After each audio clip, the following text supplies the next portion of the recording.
Le voy a hacer una última pregunta. Uno de los periodistas que declaró aquí dijo que su fuente estaba en la planta tercera, en una planta tercera.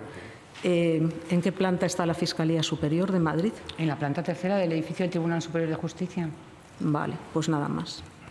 Escucha, tú has ido a declarar al juicio, si no me equivoco, como testigo por esta noticia publicada en vuestro medio. Abro comillas, la Fiscalía ofreció un acuerdo al novio de Ayuso que después retiró por órdenes de arriba. ¿Es así? ¿Te han preguntado por esta noticia? Efectivamente, sí, ha sido, digamos, el asunto nuclear de mi declaración y de las preguntas que se me han formulado, tanto por parte del fiscal como sobre todo por parte del abogado del Estado, sí. ¿Qué has tenido que explicar sobre esta noticia? Bueno, me han preguntado por el origen y la gestación de la noticia. Evidentemente, como bien ha comentado tanto Javi como Pilar, a los periodistas nos asiste constitucionalmente el derecho de acogernos al secreto profesional, y es lo que he hecho, porque el secreto profesional no solamente tiene que ver con tu derecho personal y profesional de no desvelar las fuentes, sino tampoco de dar detalles sobre cómo se gesta o se gestiona una información determinada, y eso es lo que he hecho. Claro, ayer Miguel Ángel Rodríguez admitió que filtró esta información en un chat de prensa. ¿Tú o alguien de vuestro equipo me ha preguntado está en ese chat? Que yo tenga constancia, no, y yo aseguro, y así lo he expresado en sede judicial, que yo no estoy en ese chat, entre otras cosas porque yo tengo funciones ejecutivas en el periódico como subdirector y no estoy, digamos, especializado en el área de tribunales. Sobre esta información, sobre que la Fiscalía retiró por órdenes de arriba, Mar respondió ayer, es una deducción lógica porque dicen que hay pacto y luego no hay pacto. ¿Esta era la consistencia de vuestra fuente? Bueno, a mí me parecería... ¿O no? Bueno, nosotros, las fuentes están consignadas en la propia información y se habla de fuentes próximas a la defensa.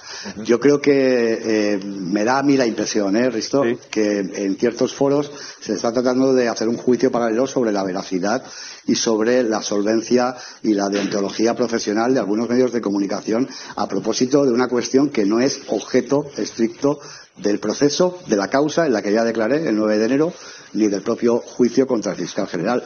O sea, usted oyó en la radio que estaban hablando, un periodista estaba hablando de la denuncia de Fiscalía contra Alberto González Amador y le dijo a su marido que estaba diciendo cosas que a usted no le sonaba que estuvieran en la denuncia. Yo eso no recuerdo haberlo leído. ¿Me podría decir qué cosas le llamaron la atención? No me acuerdo porque han pasado 20 meses, no le puedo especificar, pero sí era consciente en ese momento que yo había leído los hechos y el cuerpo de nuestro escrito de denuncia y estaba diciendo cosas que probablemente Pero no había leído usted el expediente tributario, ¿no? No, ya lo he dicho, que yo esa mañana no me había dado tiempo a leer todavía, no había tenido tiempo de leer lo que acompañaba. Luego sí me lo descargaron, luego ya lo he visto. No he tenido que acceder a la carpeta porque la documentación más relevante está incorporada al expediente gubernativo de Dación de Cuenta.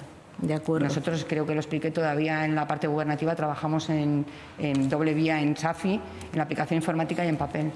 ¿Le reconoce usted al fiscal general del Estado la capacidad de tomar decisiones en cuanto al ritmo que deben llevar este tipo de cuestiones? Naturalmente, ¿cómo no le voy a reconocer al fiscal general del Estado? Un segundo, vamos a ver. Estamos entrando en un bucle en el cual usted está cuestionando la actuación de la testigo y el objeto del proceso no es ese.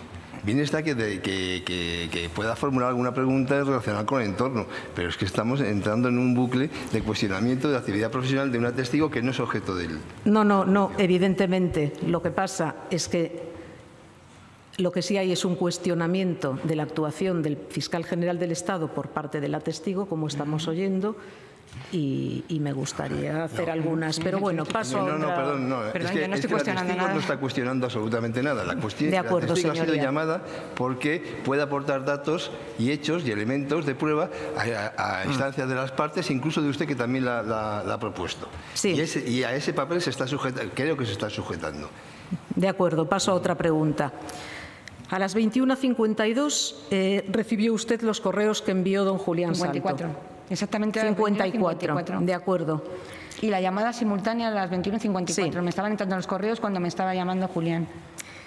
Entre las 21:56 y las 22:05 Don Íñigo Corral declaró ante el TSJ, con el móvil en la mano, que tuvieron ustedes 5 conversaciones en 9 minutos. Entre las 21... ¿Lo puedo, señoría? ¿Lo puedo mirar? ¿Puedo mirar el registro de llamadas? Que sí que he tenido 5 conversaciones con Íñigo esa noche. ¿Lo declaró el señor Corral en instrucción. Entre las 21:56 y las 22:05. A ver, perdón. Eso es lo que él declaró, yo no las he visto. El 13 de marzo. Sí. Vale, tengo llamada Julia Pinar. El 13 tengo un WhatsApp de Íñigo a las 21:33 que me manda El Mundo. A las 21:33. El Mundo. A las 21:38 me ofrece una actualización del Mundo que debió cambiar la primera versión y tengo otra de Íñigo. A ver, perdón. Ahí. A las 22:02 me dice llama cuando puedas. Mañana valoramos, 23:54. Mañana valoramos, hay que hacer la nota de prensa. Hasta entonces, callados. Tú deberías apagar el teléfono. Gracias por todo y a descansar.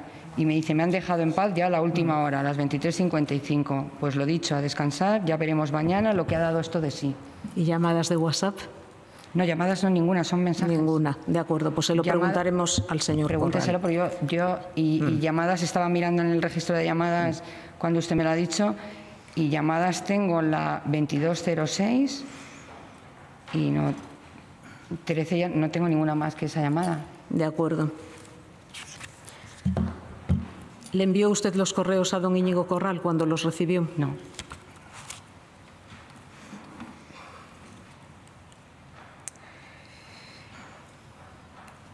Todas las preguntas van a parecer cuestionamientos de su actividad profesional, en fin. ¿Cuántas llamadas le hizo el fiscal general del Estado que usted no contestó el día 14 6. por la mañana? ¿Y cuántos WhatsApps le envió el fiscal general del Estado que usted no contestó esa misma mañana? Pues creo que los tienen ustedes también en las actuaciones. Me da un minuto, porque no sé cómo iban. A ver. Tengo 1903, ya tenemos la nota, consensuada con Pilar y con Birna, que Íñigo la de cuanto antes. 906, gracias. 925, Almudena, la nota está correcta en fechas y contenido, hay que sacarla, si tardamos en poner relato que no es cierto y parece que los compañeros no han hecho bien su trabajo. 925, es imperativo sacarla. 928, nos están dejando como mentirosos. 937, que es el que yo oigo. Almudena, no me coges el teléfono, si dejamos pasar el momento nos van a ganar el relato, la actuación de los compañeros y de la Fiscalía es impecable y hay que defenderla. Eso es todo lo que tengo. Vale, bueno, no los he contado, 6 o 7. 1, 2, 3, 4, 5, 6. Ya, pero es la tercera vez que oímos ese testimonio, esa relación. Le digo, tienen que formular las preguntas, pero vamos a aligerar un poco el contenido porque ese aspecto de las relaciones ya lo hemos oído esta tarde por lo menos 3 veces. Muy bien.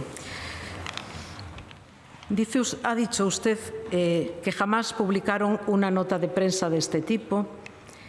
Desde que usted es fiscal superior de Madrid, ¿hubo alguna ocasión en que la Fiscalía hubiera sufrido una campaña mediática de estas características equiparable a la que se produjo el día 13 de marzo?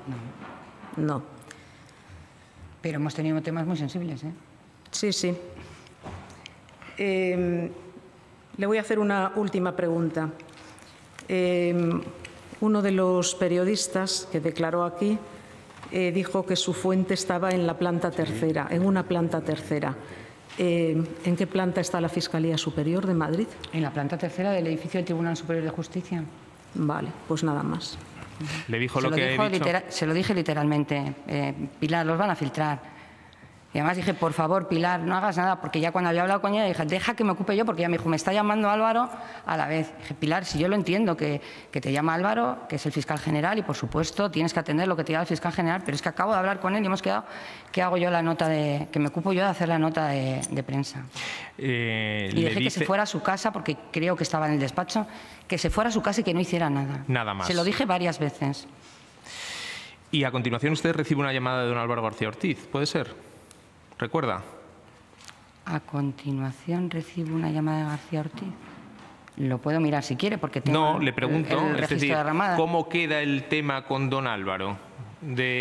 Sí, después hablamos diciendo, bueno, ya sé, porque ya me lo ha dicho Pilar, que te han mandado los correos. Bueno, pues me pongo a ello.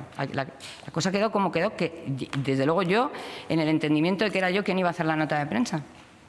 Porque a partir de ese momento usted no vuelve a recibir llamadas de esa noche de Pilar, ni de Julián, ni de don Álvaro García Ortiz, y sí recibe ya del día 14 a las 9, que no sé si lo vio o no, no sé si estaba despierta, el último mail que le envía doña Pilar.